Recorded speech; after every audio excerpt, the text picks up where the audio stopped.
Je me suis dit, Seigneur, comment est-ce que ta parole dit que tu nous donnes le pouvoir de chasser les démons? Ok, je l'ai expérimenté. Tu nous dis aussi dans ta parole que tu nous donnes le pouvoir d'imposer les mains aux malades et les malades seront guéris. Alors moi, j'étais le type de personne qui voulait expérimenter tout l'évangile. J'étais chez moi, comme d'habitude, j'étais chez moi, je suis très casanier, je faisais à manger, j'étais dans la cuisine. On a une femme de ménage qui passe tous les mardis et tous les vendredis chez nous. Ce jour-là, on était un mardi et elle n'était pas venue. J'ai dit à ma mère, simplement, juste comme ça, mais pourquoi la dame de ménage, elle n'est pas venue aujourd'hui? Et elle m'a dit, ah, malheureusement, elle a un kyste, elle a une blessure au pied et elle ne peut pas venir, elle doit aller à l'hôpital pour se faire soigner, mais elle n'a pas envie d'aller à l'hôpital parce que si l'opération se passe mal, il y a un risque qu'elle ne marche plus jamais. Alors c'était vraiment très grave et comme c'était une dame de ménage qui faisait le ménage chez nous depuis tout petit, je la considérais vraiment comme ma tante. Ça m'avait touché le cœur, ça m'avait touché le cœur. Et un jour, ma tata, elle est venue à la maison juste pour nous visiter. Je sentais qu'elle avait mal aux pieds. Mes frères, j'étais face à un véritable problème. Mais j'ai dit non, mon Dieu va le faire. J'ai dit Seigneur Jésus,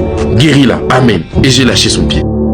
Et elle m'a regardé comme ça, en mode c'est tout. Et le lendemain matin, je vais dans mon salon et devinez, je croise qui? Je croise ma tante. Et elle me dit Clinton, est-ce que tu sais que ce matin, je me suis réveillé, j'ai appuyé mon pied comme ça, j'ai testé, il n'y avait plus rien.